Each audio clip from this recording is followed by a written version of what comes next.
Hey guys, welcome to another Topic Tuesday. Today we're talking about pop hunting. So stick around, let's have a good talk.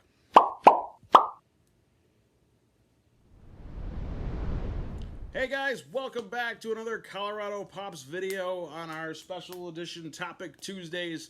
Thank you for joining us. We appreciate it. Welcome. If you haven't been to one of our segments before, welcome. We appreciate you. If you've been here before, welcome back. So today, Topic Tuesday, we decided to talk about pop hunting today. We've all got to do it, right? That's how do you get your pops? How do people get pops? What's the best way to get started?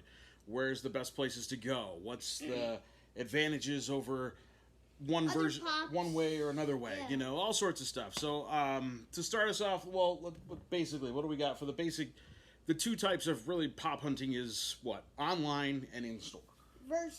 Online versus in store. Well, either way, right? Yeah. Which do you prefer to do? I prefer to do in the store because people might just go, "Oh, I'm gonna pre-order this." Yes, I already have it ordered. Well, pre-order's a whole other thing, though. Exactly. So I mean, with the whole, we started pop collecting during the whole COVID lockdown thing. So there's been, when we started, there weren't stores to go shopping at. You couldn't go pop hunting in stores. So we've kind of started with online, right? So, you know, mystery boxes is a way we started out. That's how we started, was mystery boxes. So we'll talk about, So mystery boxes is one way to get started, especially if you don't know really how you're going to go with your collection, right? Yeah. Because you don't know what you're going to get, or you can get a theme mystery box too. There's websites out there that sell just starter mystery boxes where you can get, you know, it's a box of 6, but it's all commons, but it's all themed. It's either Disney or Marvel or DC or Star Wars or Dragon Ball or what else is out there? I said Disney. What else we got? What else is out there? Ad icons. You know, there's so many lines of pops out there, which is kind of cool, which is what gets the community into it. Like, even if, you know, some collectors into one thing and other collectors into another thing, that's why you make trades. But so, you know, the mystery boxes, I think it's a good way to kind of start off. If you don't know what you're going for, you can start off with those starter boxes. That's always cool to get, you know, a good amount of pops to start your collection at a fair price. Mm-hmm. Then you can go into the ones where you start hunting for grails. But that's a gamble too, though. You're never guaranteed a grail. You've seen us pull. We've pulled a couple of high priced pops. We've also pulled some stinkers. Marilyn Monroe. Opie was another big pull we hit. But we've also pulled some stinkers. Well, we've only pulled, you know, $5-6 commons in them. But that's the luck of the draw of a mystery box. So what? Let's see other online ways. You got the secondary market, eBay versus. Well, I wouldn't even say versus. I mean, you got eBay. You got Mercari. There's a new one out. I can't remember, where is it. I think I've got it on my phone. We're trying to. Whatnot. Whatnot's another new one that came out. And so, like, what I like versus eBay versus, now you don't do a whole lot of online shopping. You pick up stuff on Amazon. So there's another option for online. So you pick up stuff, you cruise on Amazon, and you find pops on there. I've searched eBay. Now the downside to eBay is people bid on them. You can get bid out or bid up. So if you're going for a pop, you only want to spend X amount of dollars on. People are going to bid you up if it's a high want pop, a high demand pop. Like, you know, him, he's pretty expensive. Boba Fett's up there, yeah. And then you got sites like Mercari, which is cool because it's like somebody's posting that pop, that price. Now, what I've noticed on Mercari is the prices are a little bit higher, but every now and then you'll find that diamond in the rough where you get that rare pop that shows up at a great deal, and you snag it, and you know that's cool, you know. And you find a black like Captain America for like $10. Yeah, that's not gonna happen. I know, but you know, I mean, and then that turns, you know, that. With Mercari, it goes back to the whole flipper thing too, right? Yeah. I mean, people are getting popped. Like right now, I'm seeing one of the San Diego Comic-Con pops are on there. They're on there for $30, $40, $50. The new Star Wars pops from Hot Topic, Darth Revan and Darth Malak, they're going for $50, $60. GameStop. Or GameStop, I'm sorry. They're going for like $50, $60, $70 on theirs. I mean, I've even seen some for $100. So, I mean, and it's those people that get them first, which I'm not sure quite how they get them first, and then they're flipping them real quick and trying to sell them for those people that in demand, but then eventually, like, the pop comes out and is, like, pretty, like, basic, you know, like the McDonald's pops, for example. Yeah. Like, they're outrageous right now, but they're coming out and they're going to be commons from what I'm understanding. So the common pops are good. They're going to be everywhere. Yeah. So they should be pretty easy to get. And you shouldn't be paying like an arm and a leg for them. You should be able to get them at a regularly retail price. But yeah, so online is just, you can look everywhere for them. I mean, go to Facebook, you can find people on there. You can go to Let Go as an app you can look on. What Mercari. else? We talked about Mercari. eBay. Amazon, yeah. So, but the thing you're dealing with that is then you're dealing with shipping. Yeah. Now, if you're buying off Mercari, you don't know how that person's going to pack it. You could get a really cool pop, and then the packaging is no good. I mean, I got one pop in a giant box, and then I've gotten some pops that are just thrown in a box. No protectors, no bubble wrap, no anything. And I've seen how some of these boxes show up in postal services. Hot Topic. Hot Topic's another one. That's a hot button with everybody lately. Hot Topic's putting them in. They're putting the pop in a sorter, like a basic cardboard sorter, but they're throwing it in a bag. And then you've seen how stuff shows up from the post office. It just gets destroyed. It's like they don't have the collector value. And then, you try I got lucky with the Hot Topic order. Yeah, you did. Yes. You had 3, though. I think maybe because they may have protected themselves. Did it come in a bag? I wasn't here when you got that. It came in like the Amazon bag packaging. Not like a cardboard box, but like a bag packaging. Yeah, see, it's just ship it in a box. That's the collectors. I mean, they came in really good shape, though. But now Funko's doing with some of the new, from the San Diego Comic-Cons, they said they're releasing them with the new boxes that have like tabs sticking out the side, so it kind of protects the sides. Yeah. But I think, if you're gonna sell an item to a collector market, I think you need to take into consideration the packaging of those items, because I've seen some sad pops show up at people's houses on Instagram and YouTube, and just some murdered boxes on some really cool pops. I saw the Chase Joker, the Chase 89 Joker. Who got Jeremy over at Let's Start a Pop Collection got it. And check his video out. It is destroyed. It is just annihilated, that poor box. It could talk, like the bottom was ripped off, and you could make the box talk. It was so sad. I didn't see that video, but as soon as you said the pop, I'm just like, oh, it's bad. I feel bad. Jeremy, my heart goes out to you on that one. But I think that was his second one that he got, his second chase out of it. I think he pulled one in a mystery box too. Well, so he's got one out of box. Yeah. He's good. But I've seen some ones just show up just mangled from some people, and when you're hoping for a SDCC pop, I hope you're getting them from especially like if you ordered them off a Hot Topic. What were the Hot Topic exclusives? It was one of the X-Men guys. It was Nightcrawler, Bakugo, and there was a Dragon Ball. I can't remember. I can't remember if it was a Hot Topic was all animated. But still, if you're ordering those and you're getting those at that SDCC pop and you're getting it in a bag, like that's just frightening to me. So packaging's a real good. I ordered some pops off of Target, and they came in a pop. They came in a sorter, but then they were in a bigger box with a bunch of bubble wrap. Actually, the one came really packed. They almost overpacked it with the little pressure bags. Got, like, squished. It squished the box in a little bit. It wasn't like it didn't crease it or anything, but you could tell it had an indent on it when you opened it up from that bubble patching. It's not like it was just normal. Well, but it was just, you could tell it was indented from the bulb. They packed it too tight. And then the other one was just in a box in there, and it was so. I mean, and when I pack up anything and I ship out pops to anybody, I make sure it's I have put in a good size box. Make sure it's in a good size box, bubble wrapped. Watch John over at Slapshot Pops did a great video on packaging pops. Check him out over there on that one. I'm doing all sorts of plugs tonight for everybody else's channels.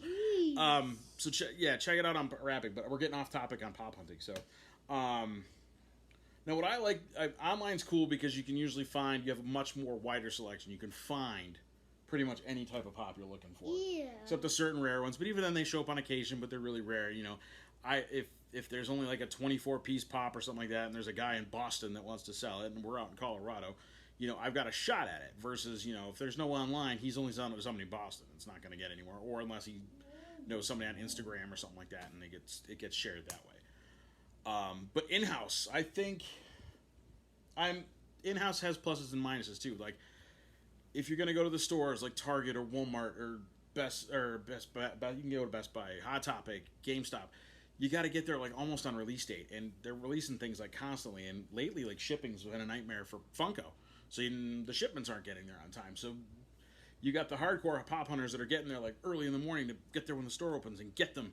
And then you go, but then you got people like us that, I work, so I can't always get there first thing in the morning and get those pops. And then, so I get kind of hosed on them. But I like, not necessarily the retailer stores, like the big box stores, like the Targets, the Walmarts. That's fine. They get some cool ones in. They get the exclusives. They get their stickers. I like going to the collector shops. Yeah. Because you'll get, those guys are selling. We've got a great collector shop by us, Rocky Mountain Collectibles. And there's another plug. We should start plugging it. We go there for some of our stuff, and they've got huge selections, a massive store. And the guys are really cool. They don't charge you an arm and a leg for a pop. They look up. They charge you of what their PPG is. They go based off of PPG, and they uptick it a couple of bucks because they gotta stay in money and they gotta make some money. And they gotta stay in business, which is perfectly fine. But I'm willing to pay that. I'm willing to pay that markup versus $40-$50 on a Mercari guy that's selling it because he's trying to flip it. And so I'll support that. I'll gladly go drop my cash there versus. Mercari or Amazon. And you also got to be careful too, because then there's other ones that are just gonna jack the prices up. I've been to another store. I won't mention them because this is kind of net, but they mark the stuff up like way out of range, and it doesn't make me want to go there. But I love the collector shops. You get more of a variety, I think. Yeah. Which I really enjoy. Like you get Star Wars, Marvel, everything. I found pops in collector shops that I didn't even know existed. Versus, like walking into Target every other week, and it's the same sad selection of the leftover pops that nobody wants. And that it's trash. Or they're the boxes are annihilated. And, I would pick them up, but they don't mark them down. So it's not like, why would I spend $12 on a box that's destroyed, for an out-of-box pop? If it was marked 50% off or damaged box, sure, I'd pick that up for $5-6. Depending on what pop it is. Yeah, I've seen some cool ones at Target but I've put them back because they've just been annihilated. Or Walmart, they get some damaged ones in. Like those ones I've seen more damaged shelves than like say GameStop. They're pretty good. I've rarely seen them. They take good care of their stuff because the employees there understand the collectible factor. Where else have we gone? Box Lunch is really good. Yes. Their stuff's really good. They sort it out by genre, categories. That's a good place to go looking. It's not always crowded, but theirs are always in really good shape. Hot Topic for some reason has a wall of them that go like 8 feet to the ceiling, and you could see that pop at the top, and it'd be like, do I want that? Do I not want that? Yeah, I think they've gone overboard on it, and they've got way too much inventory, and it's a bunch of stuff. I mean, I know there's some of the stuff that weren't in it, but it seems like they've got 50 million of like certain pops and like 1 or 2s of the other ones, and it's stacked to the ceiling. Every Hot Topic we've been in here, it's just it starts off from floor to ceiling, and it's 12 feet high. And if I ever see one on that high shelf, I hate to almost ask the employee for it. But you find gems in the stores too. Yep, you find those diamonds in the rough that you don't expect to see, or it's a missed shipment, or somebody missed one, or somebody else stashed it to come back for later, and you were diligent enough to find it. You get some good deals, or even like Walgreens is another one. They're hit or miss. I've seen some really great packaged Walgreens. I've seen some mutilated Walgreens ones. But then, they'll also just mark them down just to move their inventory, and they have no clue. You can still get a $10, $12 or a $15, $20 pop for $5 because they mark it down and they don't realize it. So, I mean, how do you guys like to do your pop hunting? Do you prefer online? Let us know in the comments. Yeah, do you prefer online? Do you prefer in-store? Do you like going out hunting? Do you like, how do you guys like to do it? We mix it up. I think everybody kind of has to mix it up because otherwise if you're hitting the same stores at the same time, it gets repetitive and you're not going to find those hit or misses. But it seems like to really truly get those ones you want, you really can't just go out on a whim. You got to plan it out. What day is it coming out? Where am I going early that morning? Do I pre-order it to get it to make sure I've got it? I'm still kicking myself for not pre-ordering Darth Revan. I am. He's a sweet looking pop, and now that he's out, I'm like, oh man, I should have pre-ordered him. But every now and then, you still find those diamonds. Like I said, that's the whole fun of the game too. Is I found this here. I found this at garage sales. I saw there was a guy on a local Facebook group that was posting pictures of Pops at a garage sale, making sure they were real, because I think he thought the deal was too good to be true. And my guess is somebody had something they didn't realize what they had on their hands. Because you'll get people, some people that aren't like hardcore collectors, and they like, oh, I like this. I saw this in the store. I liked it. I put it up, and then I'm like, I don't want it anymore. And they sell it. You know, it goes for pennies for what it's worth. You know. But yeah, that's part of the game. And there's different ways of doing it. Everybody does it differently. I'm sure everybody's got their own tips and tricks and ways of doing it where it works for them. But if you guys want to share that for the newer collectors, I mean, we're still kind of a newer collector. We've only been in it a couple months. We're in between the noob and the pro. We're novice level. Yeah. But you know, we've picked up some things along the way, and it's just part of the fun. I kind of like mystery boxes because you never know what you're gonna get, and sometimes you win and sometimes you lose, and it's really, I mean, mystery boxes just coming to your door versus going to Walmart or Target, because it's the same thing. You never know what they're gonna have. But so that's our thoughts on pop hunting Today. So what do you guys think? Let us know in the comments. How do you guys like to pop hunt? What's your preferred way? Do you have online, in store? In store. Do you have a store you like to purchase over versus another? You know, does Target pack their stuff better than Walmart? Do you like GameStop setup, how they do it with the in-store pickup or the home delivery? There's so many options out there. So it's just share your experiences. If you want to have good experience and bad experience, you know, if you get that mutilated pop in a bag, I'd love to see that picture. Send it. Even though we'll be sad that if it's destroyed. Oh yeah, I'm not. It's just, you know, just how some of these retailers expect to keep your business when they're sending you pops that are just destroyed. So that's all we got for today. That's our topic Tuesday. I hope you've enjoyed it. I hope you stuck around for all, where we at, about 15, 16 minutes of this thing. Just us yammering on about stuff. If you like what we're talking about, and you've got ideas, you know, hit the comment button down here. Hit that like bell. We appreciate it. And if you want to see more, we got a great one coming up for next week. Oh. You want to give a sneak peek? You want to just tell them what it is? Actually, no. We're gonna tell you what it is. So next week we want to talk about pops that you wish that were out there that aren't. Yes, we if have you go to our Instagram page at CO Pops and Stuff. I've got a poll up there in the story section. Click on it. Let us know what pops you would like to see that aren't out there, or some pop that, like, was there a variant pop you wish they made? I want to see some people's creativities. We've gotten a few feedbacks already, and I like some of the ideas we've got. We've got a list going, so next week's going to be really cool. We've got some really cool ideas if Funko wants to listen to us. But anyway, and it's just cool to get the chatter going and just like, I'd never thought of that. That would be great, or, you know, just I think the potential's unlimited because they make pops of everything. You know, we've got a sweet list going, so we're excited to talk about it. So if you have any pops, go to our Instagram. Yeah, so either do it. Hit us up on our Instagram page, or you can hit us up on the comments on here on YouTube. Let us know what ideas you have, and we'll talk about it. We'll give you credit. We'll put your name down at the bottom. So and so wants to see this pop. You know, we'll do that. But we're excited for next week. So yeah, tune in for that. So hit that notification bell and subscribe so you don't miss that one. I think it's going to be really great. Yeah. And we will see you next time.